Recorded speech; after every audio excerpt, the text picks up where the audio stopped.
Bardzo często w życiu dokładnie wiesz, że coś należy zrobić, ale nie bardzo umiesz się do tego zabrać. Weźmy takiego studenta. Już w połowie listopada może on czuć, że dobrze byłoby zabrać się do nauki, ale ciągle jeszcze tak po ludzku mu się nie chce. Większość osób z nadwagą też doskonale zdaje sobie sprawę, co należy robić, żeby schudnąć. Nie jeść, więcej się ruszać. Problem w tym, że nie każdy potrafi się zmotywować do tego, by systematycznie biegać, chodzić na siłownię, uprawiać inne sporty, czy chociażby nie jeść tych wszystkich smacznych rzeczy, które nas na co dzień otaczają. Ci ludzie mówią, że brakuje im motywacji. W następnych minutach pokażę Ci, skąd się bierze nasza motywacja oraz dlaczego do niektórych rzeczy bardzo łatwo nam się zabrać, a do innych już niekoniecznie.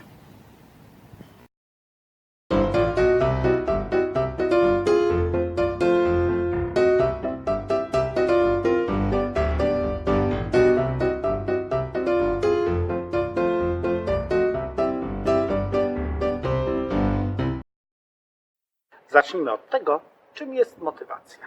Przede wszystkim jest to nasza chęć podjęcia konkretnego działania, wykonania jakiejś czynności, zmiany jakiegoś stanu rzeczy. Może mieć ona źródło wewnętrzne lub zewnętrzne. Wewnętrzne źródło to wtedy, kiedy na przykład poczuję głód i idę kupić sobie coś do jedzenia albo zrobić. Zewnętrzne źródło to wtedy, kiedy na przykład odkładam sobie jakiś projekt, nagle widzę szefa, jeszcze nie musiał nic mówić, ja już biegnę i robię ten projekt. Powiedzielibyśmy, że to on mnie zmotywował. Każdy z nas ma w mózgu dwa takie obwody, które nas do różnych rzeczy motywują, odpowiadające takiemu staremu powiedzeniu o metodzie kija i marchewki. Kijem jest hormon stresu, adrenalina. Marchewką jest hormon i neuroprzekaźnik o znacznie szerszym zakresie działania w mózgu, dopamina. Dopamina to substancja odpowiedzialna za to, że odczuwamy emocje, ale też za to, że każdego dnia chce nam się wstać, iść do pracy, zrobić coś, że szukamy partnerów seksualnych i że się zakochujemy. Tak, bo to dopamina jest głównym hormonem odpowiedzialnym za te wszystkie uniesienia, które wiążemy z miłością romantyczną. Moją opowieść o tym, co nas motywuje, zacznę właśnie od dopaminy, bo dla naszej motywacji jest ona znacznie ważniejsza. Jej aktywność w odpowiednich receptorach naszego mózgu poprzedza właściwie każde nasze świadome działanie. Zanim się do czegokolwiek zabierzemy, w naszym mózgu musi pojawić się dopamina. Nie ma dopaminy, nie ma działania. Receptory dopaminy znajdują się przede wszystkim w jądrze półleżącym i korze przedczołowej naszego mózgu. Jądro półleżące to kluczowa część tak zwanego układu nagrody. To jest miejsce w naszym mózgu, które odpowiada za przyjemność, którą czujemy, gdy zbliżamy się do jakiegoś celu, ale też za nasze wewnętrzne parcie, które sprawia, że do tego celu dążymy. Jeżeli w danej chwili coś chcesz osiągnąć, do czegoś dążysz, to oznacza to, że w Twoim mózgu następują wyładowania w układzie nagrody, wyładowania właśnie dopaminy. Niektórzy twierdzą, że to właśnie w układzie dopaminergicznym naszego mózgu tkwi klucz do sukcesu ewolucyjnego naszego gatunku. Co to znaczy? No wyobraźmy sobie, że człowiek, jak inne żywe stworzenia, jest pewnego rodzaju nośnikiem dla swoich genów. Geny tak sterują naszym zachowaniem, że właściwie wszystko, co przyczynia się do tego, by nasze organizmy przetrwały lub by się rozmnożyły, zapewniając swoim genom reprodukcję, wiąże się dla nas z przyjemnością i aktywnością właśnie układu nagrody w naszym mózgu. Jeżeli chcesz, żeby Twój organizm przeżył, no to musisz jeść. Okazuje się, że jeżeli jesteśmy głodni, to poszukiwanie pożywienia bądź zdobywanie pożywienia wiąże się u nas z aktywnością dopaminy.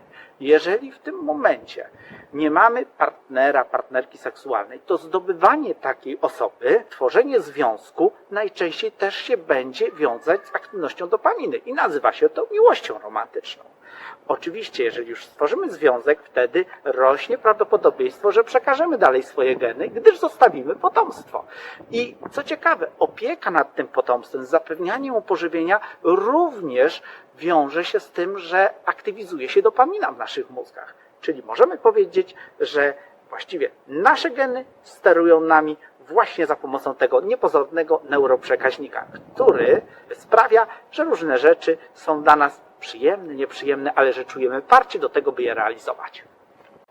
Drugi układ motywacyjny naszego mózgu bazuje na adrenalinie. Adrenalina w większości z nas kojarzy się ze stresem i rzeczywiście poziom tego hormonu wzrasta, kiedy spotykamy się z nieprzewidzianą, groźną, straszną sytuacją. Nasz organizm wydziela wówczas właśnie adrenalinę oraz inny, podobnie działający hormon noradrenalinę. W mózgu adrenalina i noradrenalina zwiększają pobudzenie i czujność. Nasze zmysły się wyostrzają, a my stajemy się znacznie bardziej skoncentrowani.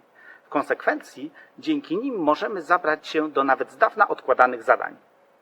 Jak taka adrenalina przekłada się na motywację, bardzo dobrze pokazuje takie zjawisko znane w psychologii, ale też i w życiu, które nazywa się syndromem studenta. Na czym ono polega? Załóżmy, że mamy październik. Jest początek semestru.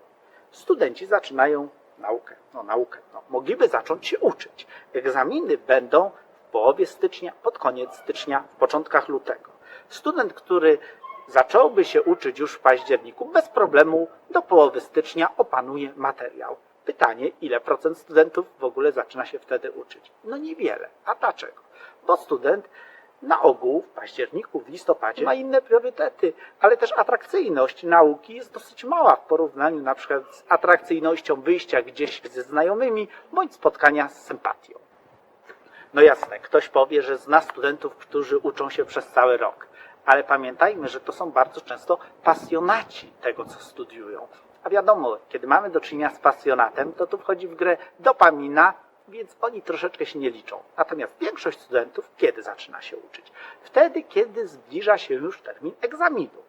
I to może być na przykład początek stycznia, a czasami w przededniu egzaminu. Od czego to zależy? A choćby od tego, jak trudny będzie egzamin. Jeżeli szacujemy, że będzie to dla nas proste, to jest większa szansa, że zaczniemy się uczyć w ostatniej chwili. Proste, czyli mało straszne. Im straszniejsze jest to, do czego się przygotowujemy, tym większa szansa, że wcześniej wydzieli nam się taki poziom adrenaliny, który skłoni nas do zabrania się do roboty bądź studiowania. Jednak z motywowaniem się adrenaliną bywają pewne problemy. Przede wszystkim większość z nas wcale nie jest szczęśliwa, kiedy czeka tak sobie bezczynnie na pojawienie się adrenaliny w ich organizmie. Kiedy mamy świadomość, że nie robimy czegoś, co powinno być zrobione, na ogół czujemy niepokój i dyskomfort. A dyskomfort nie jest niczym przyjemnym dla mózgu. No moglibyśmy powiedzieć, że jest to coś w rodzaju takiego małego bólu. I właśnie ten ból jest tutaj bardzo ciekawym zjawiskiem. Gdybyśmy sobie tak przeanalizowali, to taki student ma dwa rodzaje bólu. Pierwszy ból to jest ból związany z tym, że się uczy. Drugi ból jest związany z tym, że się nie uczy. Ból, że się uczy, wiąże się z myślą. Muszę tu siedzieć i czytać te nudne książki, zamiast wyjść sobie, nie wiem, na randkę, do knajpy ze znajomymi, albo nawet iść do pracy i zarobić jakieś pieniądze na codzienne wydatki. To jest ten ból tego, że się w tym momencie uczy. Ale jest też ból związany z tym, że się nie uczy. Kurczę, powinienem się uczyć, a nie mogę się jakoś do tego zabrać. No więc teraz tak, okazuje się, że kiedy student zaczyna się uczyć, mając te dwa rodzaje bólu, w pewnym bardzo specyficznym momencie. Chodzi o to, że ból tego, że się uczy, jest prawie zawsze taki sam. To znaczy, że za każdym razem się muszę zebrać i zacząć uczyć i to jest jakiś ból. Natomiast ból tego, że się nie uczymy, nie jest taki sam. On jest jeszcze dosyć mały. W październiku, w listopadzie on zaczyna rosnąć w miarę zbliżania się terminu egzaminu. I powiedzielibyśmy, że student zabiera się za naukę dopiero wtedy, kiedy jego ból tego, że się nie uczy, jest już większy od tego bólu, że się uczy. Jasne, takie zjawisko nie ogranicza się do studentów. Podobnie zachowują się pracownicy, którzy mają do wykonania różnego rodzaju projekty albo prace, które trzeba sobie zorganizować. Też my bardzo, bardzo często odkładamy coś, dopóki nie pojawi się ta adrenalina lub po prostu dopóki nie przyjdzie szef, kolega lub klient i nie zmotywuje nas. Czasami tym, że pogoni, a czasami tylko swoją obecnością. Kolejny problem ze stresem to kortyzol, hormon, który towarzyszy adrenalinie, kiedy jesteśmy pobudzeni. Jego wpływ na organizm nie jest już jednak tak pozytywny. Długotrwałe działanie kortyzolu, z jakim mamy do czynienia, na przykład gdy jesteśmy głodni, wyczerpani, niewyspani albo właśnie zestresowani, sprawia, że mamy na przykład problemy z kontrolą impulsów. To znaczy jest wtedy znacznie większa szansa, że kupisz czekoladę albo chipsy, albo w ogóle coś słodkiego w sklepie, albo coś niepotrzebnego.